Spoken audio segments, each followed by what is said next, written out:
Assalamualaikum warahmatullahi wabarakatuh. Salam sejahtera untuk kita semua. Bagi yang menonton video ini dimanapun berada, mungkin pernah mendengar atau tahu dengan yang namanya primbon atau larau.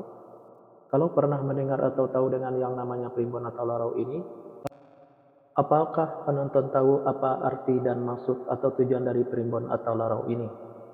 Arti dan maksud atau tujuan dari primbon atau larau ini adalah memberitahu permasalahan yang ada di dalam rumah tangga pasangan suami istri.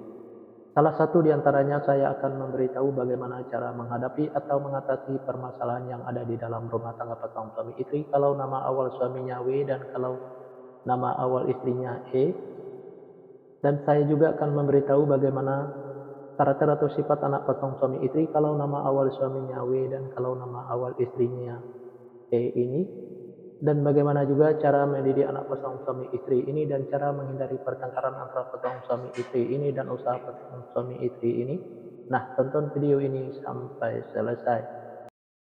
Sebelum saya melanjutkan video ini, saya informasikan bagi yang menonton video ini mungkin ada yang ingin berusaha dan ingin usahanya berkembang maju dan sukses, silakan hubungi saya, insya Allah akan saya bantu untuk membuatkan nama usahanya atau nama toko dan kiosnya yang cocok dengan nama pasangan suami istrinya. Insya Allah usahanya pasti berkembang maju dan sukses. Nomor WA saya ada di profil. Baik, saya lanjutkan memberitahu karakter atau sifat anak pasangan suami istri ini dan cara mendidik anak pasangan suami istri ini dan cara menghindari pertengkaran antara pasangan suami istri ini dan usaha pasangan suami istri ini di fase yang keempat. Di fase yang keempat ini pasangan suami istri ini kalau punya anak-anak pasangan suami istri ini anaknya laki-laki. Kalau seandainya anaknya perempuan, anaknya pemberani, pintar dan cerdas. Karakter atau sifat anak pasangan suami istri ini seperti pemimpin baik, anaknya perempuan atau laki-laki. Mendidik anak pasangan suami istri ini tak perlu marah-marah, apalagi sampai naik ke darah. Cukup dengan logika dan masuk akal saja. Insya Allah apa yang disampaikan anaknya akan menerima baik anaknya perempuan atau laki-laki.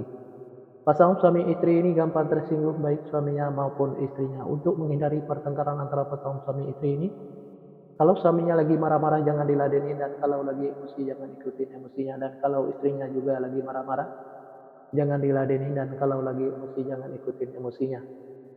Pasangan suami istri ini banyak godaannya di luar, salah satu di antaranya kalau suaminya itu perempuan, kalau istrinya itu laki-laki. Biar suaminya tidak tergoda di luar, terpisah suaminya dengan semaksimal mungkin dari A sampai Z. Kalau ada godaan di luar jangan sampai tergoda, karena yang di luar itu belum tentu sebaik suaminya yang sudah ada. Dan biar istrinya juga tidak tergoda di luar, sayangilah istrinya dengan semaksimal mungkin dari A sampai Z. Kalau ada godaan di luar, jangan sampai tergoda.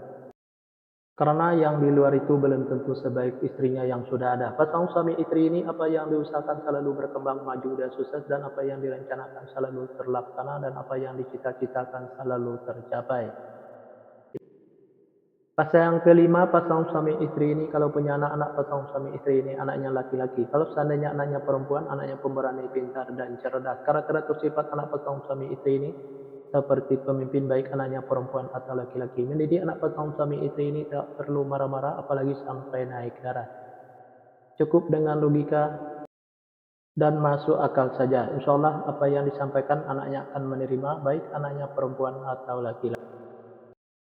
Pasangan suami istri ini susah untuk menyimpan atau mengumpulkan hasil usahanya yang didapat, bisa dikarenakan pasangan suami istri ini boros, bisa juga karena masuk ke rumah sakit atau dirawat rumah sakit, bisa juga karena ditipu orang atau dibohongin orang. Biar hasil usahanya bisa tersimpan atau terkumpul, jangan ikutin keborosannya, baik keborosan suaminya maupun keborosan istrinya, biar tidak masuk ke rumah sakit atau dirawat di rumah sakit. Jaga kebersihannya dan jaga makanannya, biar tidak ditipu orang atau dibohongin orang. Tingkatkan kehati-hatiannya. Usaha pasangan suami istri ini selalu berhasil. Fase yang keenam, pasangan suami istri ini kalau punya anak-anak pasangan suami istri ini anaknya perempuan. Kalau seandainya anaknya laki-laki, anaknya gampang tersinggung, sensitif dan manja. Karakter atau sifat anak pasangan suami istri ini penyantun dan penyayang, baik anaknya laki-laki atau perempuan. Mendidik anak pasangan suami istri ini tak perlu marah-marah apalagi sampai naik darah. Cukup dengan dimanjakan saja, tapi jangan terlalu dimanjakan. Insya Allah apa yang disampaikan anaknya akan menerima, baik anaknya laki-laki atau perempuan. Pasangan suami istri ini saya sekata saling menuruti, saling mengikuti, saling setia, saling percaya. Usaha pasangan suami istri ini biasa-biasa saja, tidak ada kelonjakan. Di episode yang kedua ini atau episode yang terakhir ini, Yang menonton video ini mungkin ada yang ingin tahu karakter atau sifat anak pasangan suami istri dan cara mendidik anak pasangan suami istri dan cara menghindari pertengkaran antara pasangan suami istri dan usaha pasangan suami istri kalau nama awal suaminya E dan kalau nama awal istrinya. Nah, silahkan tonton video selanjutnya. Yang menonton video ini juga mungkin ingin tahu karakter atau sifat anak pasangan suami istrinya dan cara mendidik anak pasangan suami istrinya dan cara menghindari pertengkaran antara pasangan suami istrinya dan usaha pasangan suami istrinya. Nah, tulis saja di kolom komentar nama lengkapnya dan nama lengkap pasangannya, insya Allah akan saya jawab dengan video. Nah, hanya itu yang bisa saya sampaikan. Mohon maaf kalau ada kata-kata yang salah. Yang salah itu pasti dari saya, yang benar dari Allah. Pertama, saya mulai dengan Assalamualaikum. Sekarang saya sudah wabillahi taufik wal hidayah. Assalamualaikum warahmatullahi wabarakatuh. Salam sejahtera untuk kita semua.